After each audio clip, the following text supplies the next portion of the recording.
అందరికీ నమస్కారం అండి. నేను మీ జగదీష్ టెంకాయల.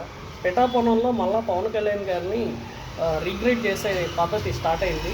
అంటే స్కూల్లో చిన్నపిల్లల సాక్షిగా పవన్ కళ్యాణ్ గారిని పరువుని ప్రతిష్టని తీసే ప్రయత్నం చేస్తున్నారు. కట్ చేస్తే పిఠాపురంలో ఒక 10 రోజుల క్రితం ఇద్దరు విద్యార్థులు కొట్టుకున్నారు.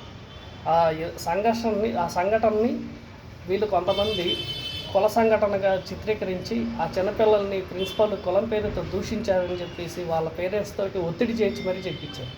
ఆ తర్వాత అసలు విషయం జన సైనికులు వీర మహిళలు అలర్ట్ అయ్యి తెలుసుకుంటే అలాంటిది కుల వివక్ష జరగలేదని చెప్పేసి పిల్లలు మాట్లాడుతూ ఉన్నారు. అయితే వీటి వెనక ఎవరున్నారంటే ఈ ప్రశ్న జోసెఫ్ గాడే ఉన్నాడు. వీడు ఎంతసేపటికి వీడు పవన్ కళ్యాణ్ గారి మీద పడి ఏడవడం, పవన్ కళ్యాణ్ గారిని రిగ్రెట్ చేయడం, పవన్ కళ్యాణ్ గారిని ఎక్కడ కావాలంటే అక్కడ డిస్క్రిమినేట్ చేయించాడు. వీడు ఒక ఎపిసోడ్ కూడా పెట్టుకున్నాడు ఈ ప్రశ్న అనే ఛానల్లో. పిఠాపురంలో కుల విపక్షలు ఈ నీచుడు ఎంత దారుణానికి ఒడిగట్టాడంటే చిన్నపిల్లల దగ్గరికి వెళ్ళి ఇంటర్వ్యూలు చేశాడు ఈ దుర్మార్గుడు. ఎంత దుర్మార్గుడు అంటే వాళ్ళ దగ్గరికి వెళ్ళి మీరు బీసీలా, ఎస్సీలా, ఎస్టీలా అని చెప్పేసి వాళ్ళ దగ్గర వీడు కులం పేరెత్తి మాట్లాడాడు. అయితే దీని మీద స్పందించిన కొంతమంది కుల సంఘ నాయకులు దీన్ని వెంటనే ఖండించారు. అలాగే పవన్ కళ్యాణ్ గారు కూడా స్వయంగా వెళ్ళి ఆ స్కూల్ని పరామర్శించి వాళ్ళకి ఏం కావాలో అవి చేసి తీసుకొచ్చారు.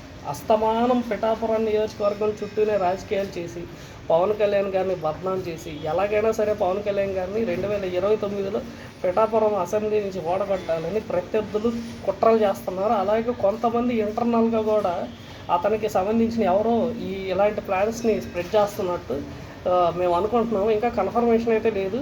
బట్ ఏది ఏమైనా పవన్ కళ్యాణ్ గారిని కులం ఆపాదించాలనుకుంటున్న వాళ్ళ ప్రయత్నం మళ్ళా బద్నాం చేసిన జన సైనికులకి, వీర మహిళలకి హ్యాట్స్ ఆఫ్.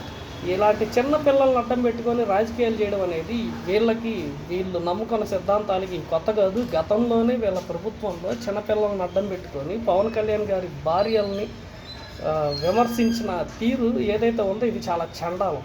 అయితే ఇది ఎంత దూరం వెళ్ళిద్దో చూద్దాం. ఇప్పటికైతే ఈ ప్రశ్న జోసెఫ్ గారు అలాగే కొంతమంది ఈ ఇష్యూని కులం పేరుతో వాడుకోవాలని చూసే కొంతమందికి ఇది ఎండ్ కార్డు పడినట్టే. ఇంకా భవిష్యత్తులో ఇలాంటి ఎన్ని జరిగినా కూడా జనసేన వాళ్ళు పోరాటానికి సిద్ధం. జై హింద్, జై జనసేన. చివరిగా వాడు చెప్తున్నా, చిన్నపిల్లలు దేవుళ్ళు లాంటి వాళ్ళు, వాళ్ళతోటి మీరు రాజకీయాలు చేస్తే మాత్రం అస్సలు దేవుడు ఊరుకోడు. Thank you.